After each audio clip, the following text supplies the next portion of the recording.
আওয়ামী লীগের শুদ্ধি অভিযান শুরু হয়ে গেছে এমন একটি খবর কানাঘুষা চলছে। এবং কানাঘুষার মধ্যে সব থেকে বড় যে খবরটা সেটা হচ্ছে যে আওয়ামী লীগের বেশ কিছু হেভিওয়েট নেতাদের এরই মাঝে মাইনাস করে দেয়া হয়েছে। এরই মাঝে ইনফরমালি তাদেরকে এক প্রকার শুধুমাত্র খাতা কলমে নয়, মৌখিকভাবে নিষিদ্ধ করা হয়েছে, তাদের বিরুদ্ধে নিষেধাজ্ঞা দেওয়া হয়েছে এমন খবর আসছে। এবং সেই সংখ্যা 100-র কাছাকাছি গুরুত্বপূর্ণ নেতা যাদের বিরুদ্ধে নানা রকমের ক্লেম রয়েছে, সেই নেতাদেরকে নিষেধ করে দেয়া হয়েছে যে আওয়ামী লীগ বিষয়ে, আওয়ামী লীগের রাজনৈতিক পদক্ষেপ বিষয়ে কোনো ধরনের কোনো কথা যেন না বলা হয়। আবার যাদের নাম শোনা যাচ্ছে তাদের মধ্যে কেউ কেউ আবার কথা বলেও যাচ্ছেন। যেমন ধরা যাক মোহাম্মদ এ আরাফাত, সেই মাইনাস করার যাদেরকে বলে দেওয়া হয়েছে শোনা যাচ্ছে, সেই তালিকায় মোহাম্মদ এ আরাফাতের নামও শোনা যাচ্ছে। কিন্তু দুদিন আগেও মোহাম্মদ এ আরাফাত একটি বিদেশি গণমাধ্যমে সাক্ষাৎকার দিয়ে আওয়ামী লীগ সম্পর্কে বেশ কিছু তথ্য দিয়েছেন, আওয়ামী লীগ সম্পর্কে কথা বলেছেন। তো তার যদি আওয়ামী লীগ সম্পর্কে কথা বলার রাইটসটা কেড়ে নেওয়া হয়, তাকে যদি নিষেধ করা হয়, তাহলে তিনি কিসের ভিত্তিতে আবার কথা বলছেন, সেটা একটা গুরুত্বপূর্ণ প্রশ্ন। এই হেভিওয়েটদের মধ্যে নাম্বার 1 যার নাম শোনা যাচ্ছে, তিনি অনেকে বলেন যে আওয়ামী লীগের এই অবস্থায়, আওয়ামী লীগের করুণ পরিণতির জন্য সব থেকে যিনি বেশি দায়ী, তিনি হচ্ছে আওয়ামী লীগের সাধারণ সম্পাদক ওবায়দুল কাদের।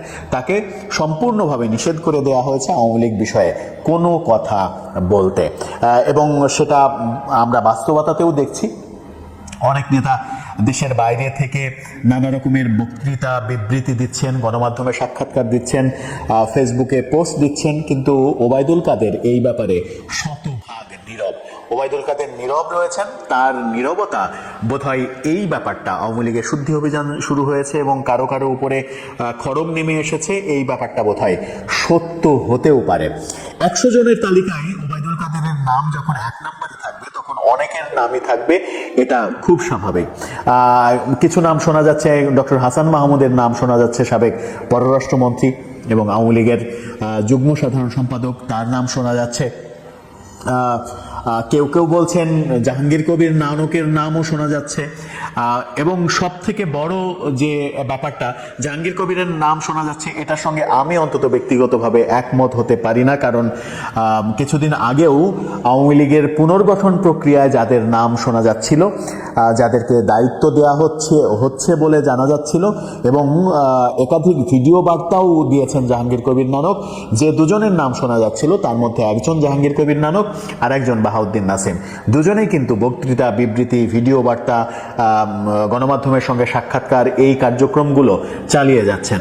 তাই মনে হয় না যে বাহাউদ্দিন নাসিম কিংবা জাহাঙ্গীর কবির নানকের নাম থাকবে। কিন্তু আশ্চর্যের ব্যাপার যেটা, সেটা হচ্ছে এই তালিকার বড় একটা অংশ জুড়ে নাকি রয়েছে শেখ পরিবারের সদস্যদের নাম। শেখ পরিবারের অনেক সদস্য সম্পর্কে নানা রকমের সমালোচনা রয়েছে।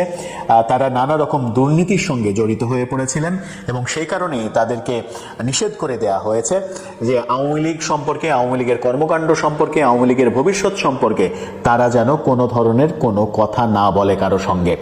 নেতাকর্মীদের সঙ্গে যোগাযোগ তো দূরের কথা, গণমাধ্যমের সঙ্গে কথা বলা, কারো সঙ্গে আলাপ করা, পাবলিকলি কোনো কথা বলা, সেই ব্যাপারে নিষেধ করে দেওয়া হয়েছে।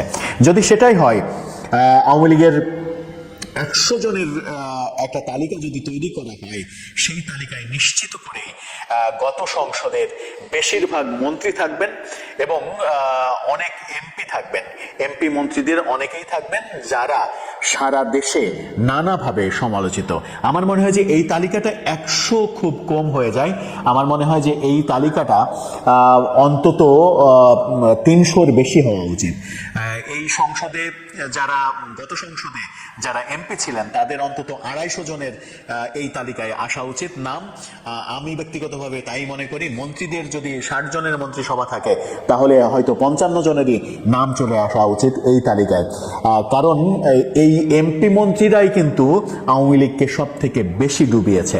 আওয়ামী লীগকে নানাভাবে, নানা রকমের দুর্নীতি, টাকার কেলেঙ্কারি, হাজার হাজার কোটি টাকা বানানো, এমনকি সাবেক প্রধানমন্ত্রী শেখ হাসিনা তো নিজে এক সাক্ষাৎকারে বলেইছিলেন যে আমার পিয়ন পর্যন্ত 400 কোটি টাকা মেরে দিয়ে পালিয়েছে।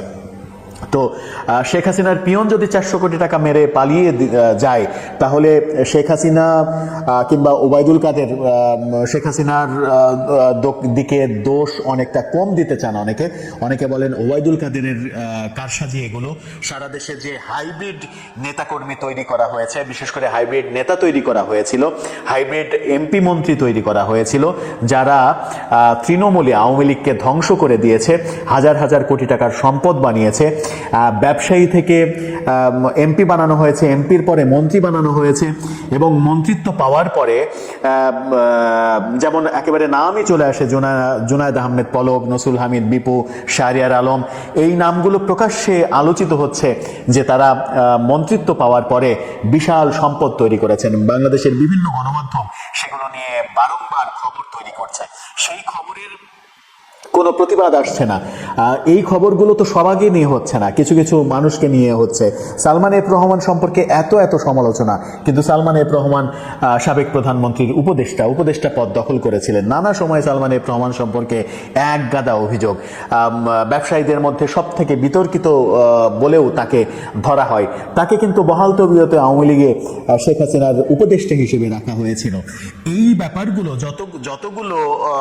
যতগুলো মানুষের সম্পর্কে এরকম অভিযোগ পাওয়া যায়, সেই মানুষগুলোকে যদি আওয়ামী লীগ এখনই ছাঁটাই করতে পারে এবং তাদেরকে বাদ দিয়ে যদি আওয়ামী লীগ পুনর্গঠনের প্রক্রিয়ায় যায়, তাহলে আমার মনে হয় যে আওয়ামী লীগের তৃণমূলে যথেষ্ট শক্তি রয়েছে। সেই শক্তি নিয়ে তারা আবার একটা সময় তো লাগবে, তারা পরিশুদ্ধ হয়ে আবার রাজনীতির গতানুগতিক ধারায়, রাজনীতির মূল স্রোতে আসতে পারবে। আর যদি এদেরকে টিকিয়ে রাখা হয়, তাহলে তৃণমূলে যারা ত্যাগী কর্মী রয়েছে, আওয়ামী লীগের এখনকার দুঃসময়েও অনেককে দেখা যায় যে সামাজিক যোগাযোগ মাধ্যমে এত বেশি অ্যাক্টিভ, সামাজিক যোগাযোগ মাধ্যমে অ্যাক্টিভ থাকার কারণে জেল জুলুমের পর্যন্ত শিকার হচ্ছেন অনেক নেতাকর্মী। সেই বিশেষ করে কর্মীরা, ত্যাগী কর্মীরা, অনেক সাংস্কৃতিক কর্মীদেরও গ্রেপ্তারের ঘটনা ঘটছে। তারা শুধুমাত্র আওয়ামী লীগের পক্ষে অবস্থান নিয়েছেন সামাজিক যোগাযোগ মাধ্যমে, এই কারণে।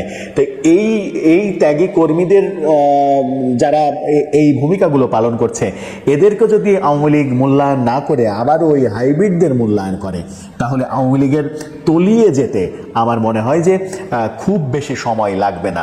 আওয়ামী লীগ যদি সত্যিই ফিরে আসতে চায়, তাহলে যে প্রক্রিয়ার কানাঘুষা চলছে, যে 100 জনের মতো মাইনাস করার সিদ্ধান্ত নেওয়া হয়েছে এবং মাইনাস করার কথা বলে দেওয়া হয়েছে তাদেরকে, সেটা যদি সত্যি হয় এবং সেই সংখ্যা 100 থেকে 300, 400 এরকম যদি হয়, 500 যদি হয়, তাহলে আমার মনে হয় যে একটা পরিশুদ্ধ আওয়ামী লীগকে পাওয়া যাবে। সেটাই কি আওয়ামী লীগ চায়, নাকি আওয়ামী লীগ আবার আগের ভার্সনেই ফিরে আসতে চাই? সেটা একটা বড় প্রশ্ন।